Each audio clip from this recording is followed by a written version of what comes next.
नमस्ते दोस्तों, मैं डॉक्टर शुभम इंगड़े आप सभी का डॉक्टर इंगड़ेज करियर इंस्टीट्यूट के यूट्यूब चैनल पर स्वागत करता हूं। दोस्तों, आज हमारे एकेडमी में जो गेस्ट आए हैं, उनका नाम है डॉक्टर पंकज पटले। डॉक्टर पंकज पटले ये एक एमबीबीएस डॉक्टर तो है ही, लेकिन आज वो एक आईएएस भी है। अभी हाल ही में हुए यूपीएससी एग्ज़ाम में डॉक्टर पंकज सर का जो रैंक है, वो 329 है। तो वक्त ज़ाया ना करते हुए डॉक्टर पंकज सर से जान लेते हैं कि उनका जर्नी कैसे था। Welcome doctor Pankaj. वैसे पंकज और मेरा ये जो रिलेशन है, ये हम एक दूसरे को पिछले 10-12 साल से जानते हैं। I have done my MBBS from 2012 batch and Pankaj वहीं से 15 बैच का एमबीबीएस कॉन्टेस्ट ने किया है। तो हम लोग कई सारे इवेंट्स में साथ में काम कर चुके हैं। तो this is actually very formal environment for both of us. तो Pankaj, please share how was your journey from your childhood, कि तुम्हारा जो स्कूलिंग था वो कैसे था, गांव कैसे था, फैमिली कैसे था। सबसे पहले मैं सर आपको थैंक यू करना चाहूँगा कि आपने मुझे प्लेटफॉर्म दिया और मेरे लिए भी काफ़ी स्पेशल है क्योंकि हमने काफ़ी इवेंट्स साथ में किए। तब तो काफ़ी कॉमिक इन्वायरमेंट एटमॉस्फेयर रहता था। But anyway, coming to the question आपके सर, तो जो मेरी जर्नी थी सर, मेरा जन्म जो है एक बूंदिया जिले में ठाणे गाँव करके एक गाँव है तिरोड़ा के पास, तो वहाँ मेरा जन्म हुआ। फिर एक नॉर्मल स्टूडेंट की तरह मेरे पापा प्राथमिक विद्यालय में शिक्षक है और मम्मा गृहिणी हाउसवाइफ है। तो मेरी प्राथमिक शिक्षा जिला परिषद स्कूल में ही। उसके बाद सर मैंने जवाहर नवोदय विद्यालय की परीक्षा दी और वहाँ नवोदय में मैंने छठी से 12वीं तक मैंने पढ़ाई किया। और उसके बाद फिर मैंने एमबीबीएस के लिए तैयारी की, नीट के लिए। और मैंने जीएमसी नागपुर में से मेरा एमबीबीएस कंप्लीट किया एक और सर उसके बाद फिर मैंने यूपीएससी और आज देसी की। And today you have crack the India's toughest exams, ऐसा हम बोल सकते हैं। तो पंकज, जब छोटे थे, तो ये फैमिली में स्टडी का एनवायरनमेंट कैसा था? सर मुझे अब जो मेमोरीज़ याद आती है तो मुझे याद आता है कि मेरे स्पेशली दादाजी और पापा जो थे, एक टीचर थे, तो कहीं न कहीं न्यूज़पेपर रीडिंग की हैबिट वहीं से लगी थी ओके। और यहीं से एक रूट्स मुझे लगता है स्टार्टिंग हुई थी और मैं इसके आगे बढ़ूँ, तो मुझे लगता है कि नवोदय में जो काफ़ी लाइब्रेरी है, 7000 बुक्स थे हमारे लाइब्रेरी और रोज़ 8 से 10 पेपर आते थे न्यूज़पेपर। तो कहीं न कहीं इन रीडिंग हैबिट्स की वजह से ही मैं मुझे लगता है कि मेरा जो नॉलेज है, जनरल नॉलेज, वो बढ़ पाए। एंड जो बचपन का जो स्कूलिंग था, उसमें आपका जो माध्यम था पढ़े का, वो क्या था? मराठी था, इंग्लिश था, कैसा था? सर मेरा माध्यम तो पहले मराठी ही था, ओके, जिला परिषद में 24। हाँ, लेकिन उसके बाद जो नवोदय में ध्यान है, तो वहाँ हमारा semi English, semi Hindi type medium था, जिसमें सभी विषयों पर ध्यान दिया गया है। तो ये हम बताएँ। ऐसा कभी होता था कि घर वाले पढ़ाई के लिए बहुत स्ट्रिक्ट रहते थे, बहुत फोर्स करते थे कि पढ़ाई करो, खेलो मत या और चीज़ें मत करो, लेकिन पढ़ाई पर ही फोकस करो, ऐसा कभी होता था? अ, नहीं सर, मेरे पापा टीचर थे। हाँ, एक लिमिटेड पढ़ाई करो तुम, और मैं थोड़ा पढ़ाई में अच्छा ही था, लेकिन कभी ऐसे खेलने के लिए मना ही नहीं किया और मैं काफ़ी खेल-कूद करता था, शरारत भी करता था। तो मेरा चाइल्डहुड और मेरी स्कूलिंग ऐसा मतलब काफ़ी strict. I was not a nerd type okay, in short. Okay. तो बचपन से ही पंकज सर थोड़े से पढ़ाकू थे एंड थोड़े ऑनेस्ट थे, जैसे कि वो आज भी हमें लगती है। एंड जैसे मैं उनके जानता हूँ पिछले 10-12 साल से, he is very honest guy, very shy, but he is brilliant and he is have one performing artist with in him. तो डॉक्टर पंकज, मुझे ये बताइए कि जो आप 10th पास किए, तो how you channelise your energy to crack NEET exam, कैसे आपने सोचा कि अपन ये करना चाहिए? कहीं न कहीं सर डॉक्टर जो है एक रिस्पेक्टेबल प्रोफ़ेशन माना जाता है और मेरा जो इंक्लिनेशन था वो बायोलॉजी की तरफ ज़्यादा था, ओके। तो ऐज़ अ सबके लिए चॉइस नहीं पड़ते। मैंने मैथ्स रखा था, लेकिन 12th के बाद मेरा ये था कि मैं एमबीबीएस की तरफ जाऊँगा। क्योंकि भले ही मेरा सपना एक यूपीएससी का थोड़ा एक था, लेकिन मुझे लगा कि बैकअप अपना चाहिए, जो कि मेरे एमबीबीएस के रूप में स्ट्रॉन्ग बैकअप मेरे पापा ने सजेस्ट किया स्पेसिफिकली, और मेरी मॉम ने। इसलिए मैं उसके तरफ गया। तो चैनलाइज़ करने का जो क्वेश्चन है सर आपका, उसके बाद मैंने फिर एमसीक्यू ओरिएंटेड स्टडी थोड़ी स्टार्ट कर दी थी, और जो एनसीईआरटी की बुक्स है, जो सिलेबस बेस्ड है, specifically biology, as you say कि even the word can be a question for NEET. So उसके हिसाब से मैंने फिर प्रिपरेशन अपनी चैनलाइज़ किया था। प्रीवियस ईयर्स क्वेश्चंस देखे थे, और जो टेस्ट सीरीज़ है, मॉड्यूल्स है, उसको मैंने देख के अपनी एक टेक्निक्स और रन की बनाया। कई सारे स्टूडेंट्स जो रहते हैं उन्हें ना प्रॉपर गाइडेंस नहीं मिलता है and I am talking about the years like 8 9 10 11 12। Yes. तो व्हाट डू यू थिंक कि ये जो 11 12 10th के जो ईयर्स रहते हैं लाइफ के, ये कितनी इंपॉर्टेंट रहते हैं किसी स्टूडेंट के लिए एंड इसमें एक प्रॉपर गाइडेंस मिलना कितना अच्छा रहता है? सर मेरे एक भैया थे, तो एक सीनियर ने मुझे सजेस्ट किया था कि if you study for 3 years, okay, okay, from 10th eleven 12th, almost you will be having secure 30 years of life, तो 3 into 10। And that is reality. Exactly. तो मुझे लगता है सर कि जो आपने क्वेश्चन पूछा कि किस प्रकार से चैलेंजेस रहते हो, क्यों होता है, तो मुझे लगता है एक हार्मोनल एस्पेक्ट रहता है उसमें डेफिनेटली, क्योंकि एक टीनेजर रहता है, एक क्यूरियोसिटी रहती है, और कहीं न कहीं उसमें बहुत बार डाइवर्जन भी आए आते हैं। और अभी के एज में जो डिजिटल एज है, उसमें तो हम देख रहे हैं कि काफ़ी डिजिटल एडिक्टेड भी रीज़न्स आ रहा है। तो मुझे लगता है प्रॉपर मेंटरशिप होना, एक proper peer group and friendship होना, और एक प्रॉपर पेरेंटिंग होना कि जो तुम्हें गाइडेंस भी करे और तुम्हारी फ्रीडम को करके ना करते हो, तुम्हें पैशनेटली आगे बढ़ने की मतलब फ्रीडम दे, तो that is most important in these years. True. मतलब कि जो आपका जो एक एनवायरनमेंट रहता है जिसमें आप पढ़ते हो, आपके जो फ्रेंड्स है, जो कंपनी है आपका, इंडी ये आपके प्रोडक्टिविटी के ऊपर एक एफर्ट्स डालती है एंड इसे एनहांस करती है। एंड आपके एमबीबीएस के लाइफ के बारे में बताइए, कैसे रहे थे आपके एमबीबीएस के 4-5 साल? सर मैं कहूँगा कि मेरे लाइफ के मोस्ट हैपनिंग ईयर्स थे, मोस्ट मेमोरेबल, मुझे अभी भी याद आते हैं वो पल। तो मैं कुछ डेफिनेटली शॉर्ट स्नैप्स देना चाहूँगा मेरे जर्नी के। यस, मैं पढ़ाई में तो था, लेकिन मैं कभी खुद को एक पढ़ाई तक ही सीमित नहीं रखा सर। ओके। मैं हमेशा हेल्थ कैंप्स जो होते थे उसमें एक्टिव रहता था। जैसे तो आपको भी पता है कि मैं मिस्टर जीएमसी बना था आपके कॉलेज में, और आप जज भी थे मेरे प्रोग्राम में। तो मैं हमेशा जो हमारा साहित्य कला मंच है, म्यूज़िक सोसाइटी है जीएमसी नागपुर की, और जो साकामा है, और डांस सोसाइटी है, गणेश फेस्टिवल्स है, तो इसमें मैं काफ़ी एक्टिव रहता था, हमेशा मैं सामने रहता था, और हमेशा उसको एज़ अ एक लर्निंग अपॉर्च्युनिटी लेता था। और sir not only this, but मुझे याद है कि हमने मेरठ जो आदिवासी बहुल इलाका है, वहाँ भी मैंने काफ़ी काम किया है मेरे सीनियर्स के साथ, मेरे बैचमेट्स के साथ। तो वहाँ भी एक मेरा यूपीएससी की तरफ रुझान बढ़ा, क्योंकि हमारे एक ऑफिसर ने वहाँ हमें काफ़ी हेल्प की कि कैसे हमारे रिसोर्सेज ये करना है, मोबिलाइजेशन करना है, ड्रग्स एंड मेडिसिन्स का इक्विपमेंट में हेल्प करना है। और यही एक नेटवर्क ही बनता गया, कॉन्टैक्ट्स बनते गए, मेंटर्स मिलते गए। और लास्ट में ये कहना चाहूँगा सर कि जब मैं दिल्ली में कुछ महीने पढ़ाई के लिए गया था, इंटरव्यू के लिए, तो जब भी मुझे थोड़ा लो मोमेंट लगता था, तो मैं मेरे फ्रेंड से बात करता था एमबीबीएस के, और मुझे वो पल मेरे याद आते थे कि मैं कहाँ से आया हूँ और मेरे में पोटेंशियल क्या है। तो मुझे लगता है कि लाइफ के सबसे ब्यूटीफुल ईयर्स कॉलेज लाइफ के होने चाहिए। और मैं यही कहना चाहूँगा नेक्स्ट जनरेशन को कि just don't limit yourself to the narrowness of subject yes. और academics. Explore yourself, build your personality, explore the opportunities, and I think that will be forever memories for you. Yes. अभी जैसे कि मैं और मेरे कई बैचमेट्स आज एक प्रोफेशनल लाइफ में हैं, तो जैसे कि आपने बोला कि you talk to your old friends from MBBS, you know, when you feel लो।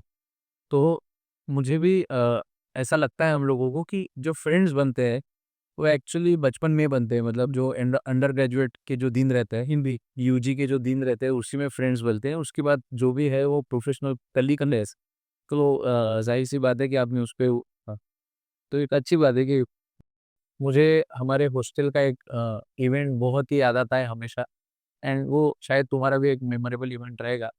कि हम लोग जब स्टार्टिंग में फर्स्ट ईयर में हम एमबीबीएस को आते हैं, सब लोग पहली बार घर से दूर रहते हैं यस। एंड जो दोस्त बने हैं वो एक दूसरे को उतने भी अच्छे दोस्त नहीं बने, लेकिन ये सब लोग मिलके, हॉस्टल का रूल रहता है कि सब लोगों ने साथ में जाके मूवी देखना है, या एंड वो भी तुम सबको पैदल जाना है। पैदल जाना। तो आई गेस हम लोगों का जो फर्स्ट थिएटर था नागपुर में का, वो पंचशील था, क्योंकि वो एमबीबीएस का फर्स्ट डे डे रहता था अफोर्डेबल था। एंड अफोर्डेबल था एंड रीचेबल था, वॉकिंग डिस्टेंस है।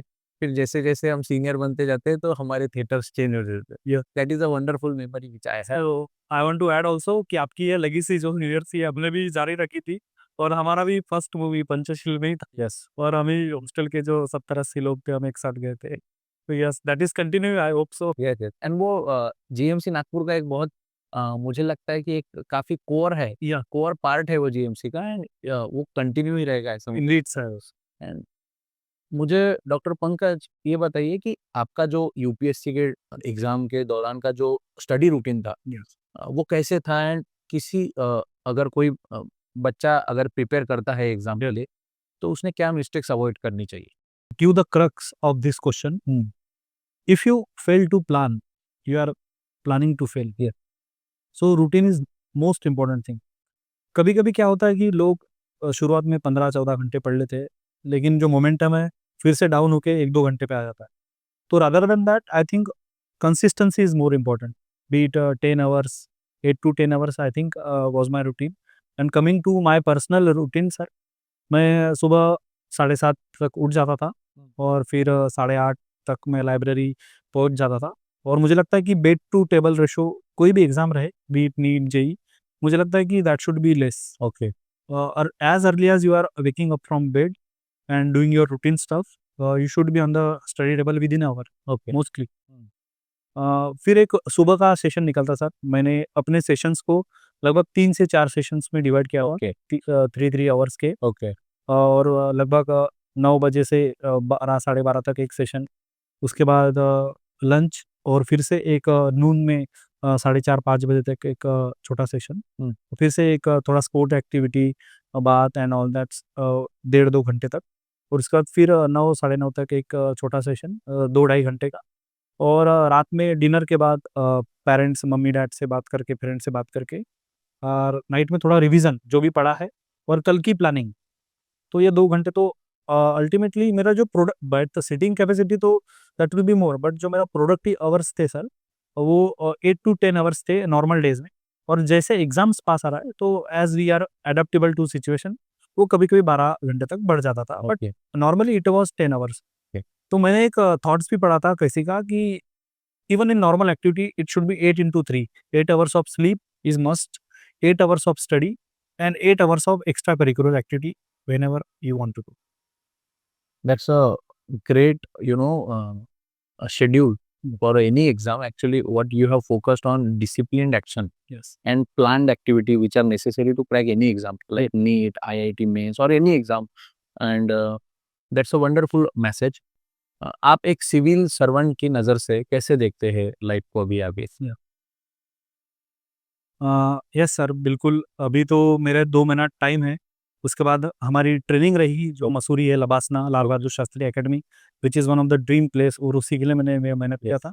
फिर उसमें सभी भारत दर्शन मंत्रालय की अटैचमेंट्स, और जो हमारे रिस्पेक्टेड प्राइम मिनिस्टर सर है, ऑनरेबल देन राष्ट्रपति मैडम है, और हमारे जो सीनियर ब्यूरोक्रेट्स सर मैडम है, वो हमको गाइड करेंगे कि how to excel in public service. Coming to my personal sir, मैं चाहूँगा कि जो गवर्नमेंट की स्कीम्स है वो लास्ट माइल तक पहुँचे।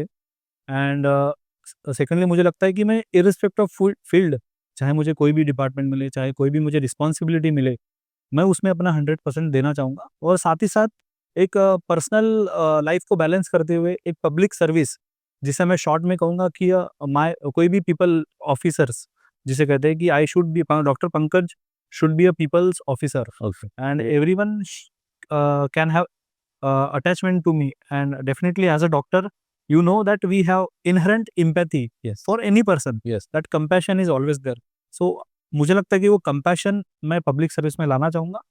और सामने और मुझे लर्निंग्स मिलेंगे, तो definitely we will do one more podcast after this. Definitely. But I thank you sir once Thank again, you. and I know we know each other from 10 years, so it is wonderful moment here to be with you, and thank you once again. Doctor Pankaj, जैसे कि आपने अपना journey बताया, तो ये जैसे कि NEET, IIT mains, UPSC, ये सब तो आप अभी क्रैक कर चुके हो। लेकिन इसी के साथ आपने कुछ हॉबीज भी रखी थी जो आप हमेशा यूज करते हो for your self healing and all. Definitely sir, मैंने हॉबीज़ मेरी रखी थी, और कहीं न कहीं मेरे जो स्ट्रेसफुल स्टडी आवर्स रहे थे पब्लिक, इन हॉबीज़ को एज़ अ मैं एस्केप और एज़ अ रिफ्रेशमेंट यूज़ करता था। लाइक सर, हमें यूपीएससी में भी पूछा जाता है कि what are your hobbies section, तो उसमें मैंने सिंगिंग, जैसे कि आपको पता है हम म्यूज़िक सोसाइटी में साथ में थे, तो मैंने वह मेंशन किया था। और मेरे मोनो एक्ट्स स्पेसिफिकली थिएटर्स मैंने उसमें मेंशन किए थे, स्ट्रीट प्लेज मैंने मेंशन किए थे। और हॉबीज़ में अगर स्पोर्ट्स में देखा जाए तो sir I am quite a sport enthusiast, like I watch cricket, football, tennis and Olympics. तो कहीं न कहीं ये मेरी हॉबीज़ थी। और लास्टली सर मैं टेबल टेनिस और क्रिकेट काफ़ी खेलता था। तो कभी-कभी ये हो जाता था कि मेरी स्टडीज़ भी इससे हैम्पर हो रही थी। ओके, तो हॉबीज़ डेफ़िनिटली मेरे मुझे लगता है कि मेरे जर्नी का एक काफ़ी इम्पोर्टेंट एस्पेक्ट है। मैं भी जितने भी लोगों से जो अच्छा कर रहे हैं लाइफ में, मैं जब उनसे पूछता हूँ नेवर, तो ये एंगल हमेशा उनका निखर के आता है। मैंने देखा है कि कई इंटेलेक्चुअली सक्सेसफुल लोग अपने साथ कुछ ना कुछ एक हॉबी रखते ही है, लाइक और को बचपन से उनको मदद करते रहती है उनका कैरेक्टर बिल्ड करने में, उनका फेलियर्स को हैंडल करने में। तो मेरा नेक्स्ट क्वेश्चन उसी पे था कि have you ever face failures and कैसे आपने टैकल किया है फेलियर्स को? सर मैं इस क्वेश्चन को 2 एस्पेक्ट में देखना चाहूँ। If quantitatively see this question, तो yes I have seen failures, but if we see philosophically, okay, was there any failures? No, there were learnings from. So coming to the specifics, yes, there were some failures and in UPSC also some instances after interview there were failures. लेकिन sir मुझे ये पता था कि मेरा potential क्या है। जैसे मैंने आपको कहा था कि मेरे फ्रेंड्स, पेरेंट्स से बात करके मुझे महसूस होता था कि कहीं न कहीं मेरे में स्पार्क है, कहीं न कहीं मेरा इंक्लिनेशन है। तो भले ही फेलियर्स आते थे लेकिन मैंने उनसे ही फीडबैक लेके इम्प्रूव किया। और मेरा जो सक्सेस है, मैं I want to owe to my failures more than my success to that. So definitely, but उसमें एक लूप है सर, एक क्लीशे है कि you have you don't need to be trapped into failures and don't be satisfied in mediocrity. Okay, chase the excellence, take the feedbacks. Like sir Olympics में मैं देखा है Usain Bolt, one of the my idols, Novak जोकोविच, Rafael Nadal. So there were failures and in UPSC ऐसे also I wrote about Abraham Lincoln. So he lost the election 17 times, but ultimately he was the greatest US president. So I think failures are the learning pathways for yourself. Just take the learnings from there, improve yourself, take a feedback, and come back stronger. That's a wonderful message to our all students and YouTube watchers. Pankaj sir, मुझे एक बात बताइए थी कि आपका कोई ऐसा idol था जिसे आप वर्शिप करते हो बचपन से? लाइक कुछ लोग रहते हैं कि जैसे मैं छत्रपति शिवाजी महाराज, बाबा साहेब आम्बेडकर, इनको काफ़ी बचपन से मैं इनके बारे में पढ़ता था। मुझे ऐसा लगता था कि ये उतना मेहनत करते थे तो व्हाई कांट वी, एंड वो कहीं ना कहीं इम्प्लीमेंट होता था मेरे लाइफ में। तो आपके साथ कभी ऐसा हुआ है?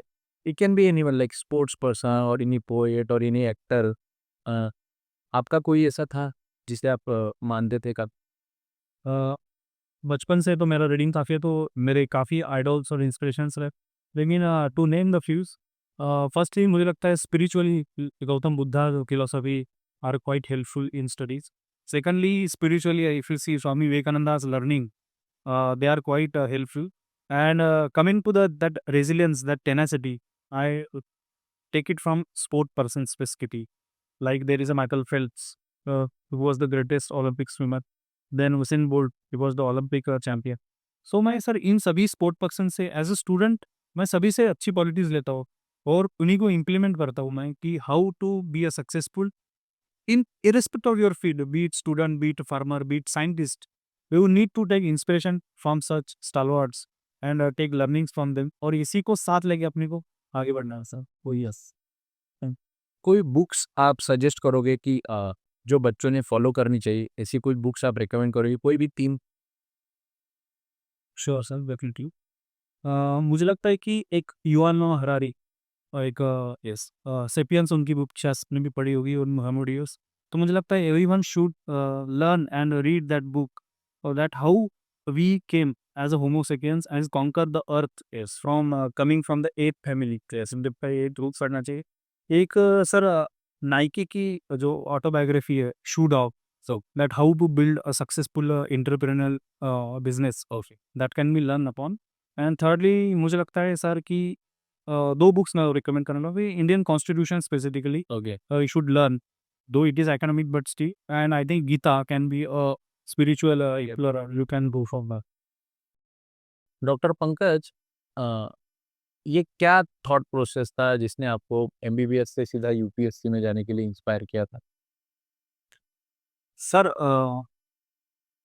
इसके जो रूट्स है, मुझे लगता है इसकी जो शुरुआत है कहीं न कहीं मेरे जो फ़ादर थे, एक स्कूल टीचर थे, कहीं न कहीं वो उनसे ही मुझे एक इंस्पिरेशन काइंड ऑफ मिली थी, नवोदय के दौरान भी, क्योंकि नवोदय में भी काफ़ी स्कूलिंग एक्टिविटीज़ होती थी, उसमें भी मैं स्कूल कैप्टन था। ओके। उसमें भी मैं काफ़ी एक्टिविटीज़ में इवन मैं यूथ पार्लियामेंट का भी विनर था ऑल इंडिया लेवल पे, नेशनल 1। तो मुझे लगता है कहीं न कहीं एक्सपोज़र मेरा था। लेकिन सर मुझे लगता है कि एक बैकअप रहना चाहिए और दूसरी बात मैं तब कन्फर्म नहीं था क्योंकि मेरा एज एक टीनेजर का था। इसलिए मेरे फादर का डिस्कशन करते हुए बाकी सभी मेरे जो एक्सपीरियंस्ड टीचर्स थे उनके साथ डिस्कशन करके और मेरा बायोलॉजी, फिज़िक्स, केमिस्ट्री अच्छा था तो मैंने इस तरफ स्विच ओवर किया। कहीं न कहीं बैक ऑफ माइंड था लेकिन मुझे लगता था एक डॉक्टर भी एक अच्छा प्रोफ़ेशन है हुँ। क्योंकि यूपीएससी अनप्रेडिक्टेबल है। अगर नहीं हुआ तो अपने हाथ में कुछ तो चाहिए। सो दैट्स व्हाई आई टूक it as a backup and if not मुझे क्लैरिटी नहीं आती तो मैं एमबीबीएस में काफ़ी खुश था, हैप्पी था। Okay. Because I know what this field can offer हुँ। And how socially you can contribute like doctor Prakash Amte is there. लेकिन सर आपने जो पूछा मेरा थॉट प्रोसेस ये कहीं न कहीं रीइन्फोर्स होता गया मेरा ओके। मेरे कॉलेज ईयर्स में 3rd ईयर तक कि क्योंकि मैं काफ़ी एक्टिविटीज़ में एक्टिव था। मेरे हेल्थ कैंप्स जो हुए उसमें मेरे काफ़ी ऑफ़िसर्स के साथ मेरा कॉन्टैक्ट आया। ओके। स्पेशली जो मेड़घाट में हमारा हेल्थ कैंप हुआ था मुझे लगता है कि वो एक मेरा टर्निंग पॉइंट जैसा था। फिर मैंने गढ़चिरौली में भी काफ़ी दिन काम देखा। तो मैंने देखा कि एक डॉक्टर होने के नाते डेफ़िनेटली मैं काम कर सकता हूँ, लेकिन जो कैनवास है, अगर वो बड़ा करना है अपने को, तो administration can be a way ahead. उसके 2 रीज़न्स भी थे कि मेरा जनरल नॉलेज हमेशा अच्छा था, हुँ। जो कि यूपीएससी की कोर डिमांड है ये और मैं कॉलेज में भी जैसे सर आपको पता है जेनिथ क्विज़ विनर ये था। हुँ। तो ये सभी फैक्टर्स एक साथ आए हुँ। और मुझे लगता है कि सीमलेसली मेरा इंटर्नशिप तक आते-आते ये कन्फर्म हो चुका था। जैसे रॉबर्ट फ्रॉस्ट की एक पोएम है, हुँ। The road not taken. Okay. So you can choose only one way. You cannot simultaneously slide upon two hmm. boats. इसलिए सर मैंने बिगर कैनवास को देखते हुए, मेरा इंटेलेक्चुअल इंक्लिनेशन देखते हुए और एक मुझे मेरा पैशन था बचपन का थोड़ा, तो मुझे लगा कि यूपीएससी मैंने देना चाहिए और by touchwood I am sitting here. But I want to add one caveat here that once a doctor you will always be a doctor. ये क्वेश्चन मुझे यूपीएससी में भी पूछा था हुँ। और मुझे अच्छे मार्क्स भी आए, तो मुझे लगता है कि सभी ये फैक्टर्स मुझे यूपीएससी की तरफ मोटिवेट। Great, great. मुझे ऐसा आपके बात से लगता है डॉक्टर पंकज कि ह्यूमन ने चीज़ें एक्सप्लोर करते रहनी चाहिए। Like you have 2-3 times mention कि you have visited Melghat yes, and Gadchiroli, you have worked there and you have always participated in different college fest. या So ये सब चीज़ें भी एक ह्यूमन के पर्सनैलिटी को डायनामिक बनाती है। एंड मुझे ऐसा पूछना था कि अभी कई सारे IITians, doctors, they are becoming IAS officers and they are cracking UPSC exams. तो डू यू थिंक कि अगर आप एमबीबीएस नहीं होते? हुँ। सर इस क्वेश्चन को मैं 2-3 डायमेंशन से देखना चाहूँगा। फर्स्टली आपका जो क्वेश्चन्स है कि एमबीबीएस ने क्या आपको हेल्प किया इस एग्ज़ाम में? तो certainly Indeed I think MBBS has help. उसके 2-3 रीज़न्स मैं बताना चाहूँगा। फर्स्ट द राइटिंग प्रैक्टिस, जैसे कि आपने भी एमबीबीएस किया है तो आपको पता है कि एक दिन में हमें कितने पेजेज़ लिखने पड़ते हैं यूनिवर्सिटी एग्ज़ाम्स में। तो वो कहीं न कहीं राइटिंग प्रैक्टिस मुझे मेंस में हेल्प किया सर। ओके। सेकंडली जो साइकोलॉजिकल डोमेन है एमबीबीएस का और for that matter any aspirant की सीटिंग कैपेसिटी काफ़ी ज़्यादा होती है अपनी। तो मेरी लाइब्रेरी की सीटिंग कैपेसिटी मेरे जो एमडी, एमएस की प्रिपरेशन मेरे दोस्त करते थे तो मैं उनके साथ ही बैठता था। ओके। वो बस किताबें अलग पढ़ते थे लेकिन यस। उनके स्टडी अवर्स में मैच करता था। ओके। क्योंकि I know they are also aspiring to be excelling in their PG career. So definitely वो एक हेल्प किया। और थिर्डली वाइवा जो अपन ने फेस किया, आपने भी काफ़ी हमें गाइड किया है कि you have to be in the proper dress code, you have to be in the formals, clean shaven and the etiquettes, protocols you have to follow. तो सर्टेनली उसने भी मुझे इंटरव्यू में काफ़ी हेल्प किया। तो overall if you see MBBS has definitely helped me और मुझे सर करियर बैकअप भी था तो थोड़ा मैं फ्रीली पढ़ाई करता था। लेकिन yes I want to add one caveat here, ज़रूरी नहीं कि आप एमबीबीएस आईआईटीएन हो तो आप सक्सेसफुल होंगे। Irrespective of field, you can excel here. But for me personally, my graduation has definitely helped me and also make me a better human being. So yes. Doctor Pankaj, do you think average, an average intelligent person Yes. can crack such exams just by hard work and discipline and this kind of approach? Sir इसके लिए मुझे Cristiano Ronaldo का एक coat याद आता है कि hard work beats talent every time if talent doesn't work hard enough. So यही एक मूल मंत्र है सर। आप कोई भी टैलेंटेड इंटेलेक्चुअल्स को देख लीजिए या स्पोर्ट पर्सन को देख लीजिए, चाहे फिर वो डॉक्टर बी आर अम्बेडकर हो, श्रीकांत जिचकार हो, तो दे हैव वर्कड हार्ड। तो you have to work hard, but yes, if there are certain biological benefits can be there, Yes. like IQ, intelligence quotient can be there, certain inherent advantage you can have by your upbringing, your parental support. But yes, as you see, मेरा friend Birdev डोने जो लगे हैं IPS में, so he was वो मेंढपाड़ जो है वहाँ के है, तो उनके लिए कोई बैकग्राउंड मैटर नहीं किया। और एक संकेत वागे सर लगे तो सर किसी भी बैकग्राउंड से आप आ सकते हो। यूपीएससी का वही है सर, इसकी एग्जाम फीस भी 200 रुपए 100 रुपए रखेगी, ताकि गांव से आया हुआ बच्चा भी यहाँ पे आके, और उसकी किताबें भी एनसीईआरटी सिलेबस के बेस्ड है। तो इसे में बैकग्राउंड का कोई डिसएडवांटेज नहीं है। बस आपको विल पावर चाहिए, प्रॉपर मेंटोरशिप चाहिए, प्रॉपर गाइडेंस चाहिए, then definitely irrespective of any field background you can achieve excel in UPSC. Doctor Pankaj, मुझे अपने दोनों की भी एक लाइफ से जुड़े हुए एक बहुत इंपॉर्टेंट फेज के बारे में तुम्हें पूछना है, and that phase is hostel. Hostel life, आपका हॉस्टल लाइफ कैसा था एमबीबीएस में का? सर जो आपने क्वेश्चन मुझे पूछा है, मेरे सामने अभी पूरा फ्लैशबैक आ रहा है मेरे हॉस्टल लाइफ का, क्योंकि मैंने ज़िंदगी के 6 साल गुज़ारे हैं। यस। तो सर हॉस्टल लाइफ के कुछ इंटरेस्टिंग इवेंट्स मैं बताना चाहूँगा कि जैसे किसी का भी बर्थडे रहता था, तो 12 बजे सभी केक काटने आते थे, Yes. और पूरे हॉस्टल पे जितने भी 100 लोग 80 लोग रहते थे, एक साथ रात में जमा होके हम सेलिब्रेट करते थे, और सबको बहुत मार भी पड़ती थी, फ्रेंड्स खेला करते थे।